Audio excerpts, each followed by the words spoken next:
ये हैं चीन के विदेश मंत्री वांग यी। दावा कर रहे हैं कि भारत पाकिस्तान के बीच 10 मई को जो हुआ था युद्ध, उसका सीजफायर इन्होंने करवाया था। इनका यह बयान सुनने के बाद पाकिस्तानियों के मुंह से पट से निकला, एग्जैक्टली पहले अमेरिका वाले सैम अंकल को पाकिस्तान ने अपना डैडी बनाया, फिर ड्रैगन डैडी की गोद में बैठ गए यार जाके। ऐसा नहीं है कि हम ये बात हल्के में कह रहे हैं।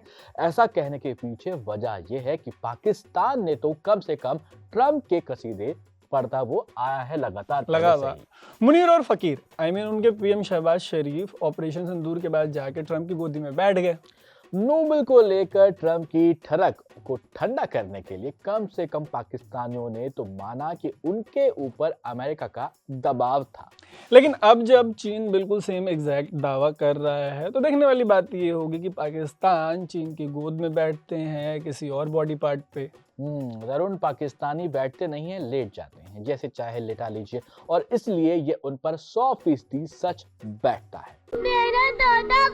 बेस्ट पार्ट ये है कि चीन का ये बयान उस समय आया है जब सलमान खान ने जॉन स्नो के अवतार में चीन के खिलाफ वॉर छेड़ दी। सही कह रहे हैं। कभी कहना क्या चाहता है लेकिन यहाँ पर यार जीओटी गेम ऑफ थ्रोन्स में एक एपिसोड है बैटल ऑफ बास्टर्ड्स। जनता का कहना है कि सलमान की गलवान जो मूवी आ रही है उसमें उस सीन को कॉपी पेस्ट कर दिया गया है।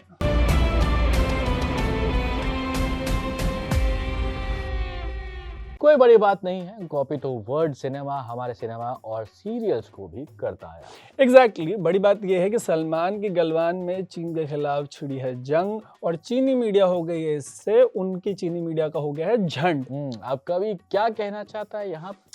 ये है Chinese media the global times की एक रिपोर्ट। इसमें लिखा गया है कि चीनी एक्सपर्ट्स का गलवान मूवी को लेकर कहना है कि फिल्म चाहे कितनी भी ओवर द टॉप हो, देश की पवित्र सीमा पर उसका कोई असर नहीं पड़ता, नहीं पड़ना चाहिए, नहीं पड़ेगा। सीमा पर कोई असर नहीं पड़ना चाहिए, नहीं तो सचिन नाराज हो जाएंगे और टीवी मीडिया के कंटेंट का एक बड़ा सोर्स ड्राई हो जाएगा।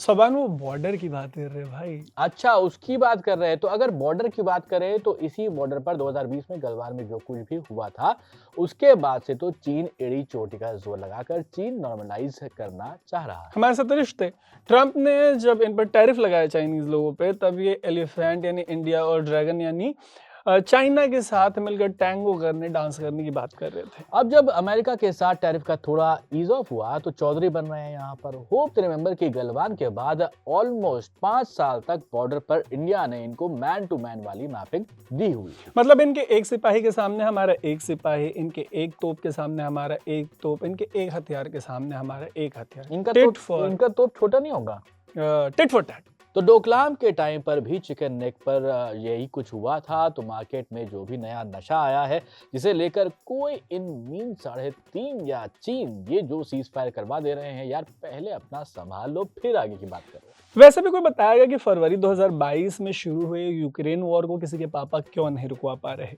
कंबोडिया थाईलैंड वाला जो सीज फायर ट्रम्प ने करवाया था, आपको याद होगा, ये खबरों में रहा था, वो इतना सफल रहा कि दोनों के बीच में फिर से युद्ध शुरू हो गया है। इसी साल 20 जनवरी यानी 2025 के 20 जनवरी को जब ट्रम्प फिर से प्रेसिडेंट बने तब से लेकर अब तक उन्होंने यमन, नाइजीरिया और वेनेजुएला जैसे देशों पे हमला करवाया है, डायरेक्टली या इनडायरेक्टली। ये वॉर कौन रुकवाएगा अब यहाँ पर? ये वाले वही रुकवाएंगे जो मार्केट में आए सीज फायर वाले सस्ते नशे कर रहे होंगे, क्योंकि इसी साल अमेरिका ने ईरान के ऊपर अपने B-2 बॉम्बर छोड़े थे, सीरिया पे हमला किया था।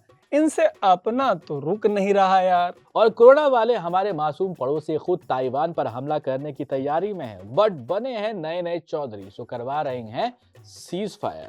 वैसे अभी के लिए हम यहीं पे करते हैं सीज फायर, लेते हैं आपसे अलविदा। नए साल की मुबारकबाद एडवांस में। मेरा नाम है तरुण, मेरा नाम है सोबान और आप देख रहे हैं द न्यूज लॉन्डे।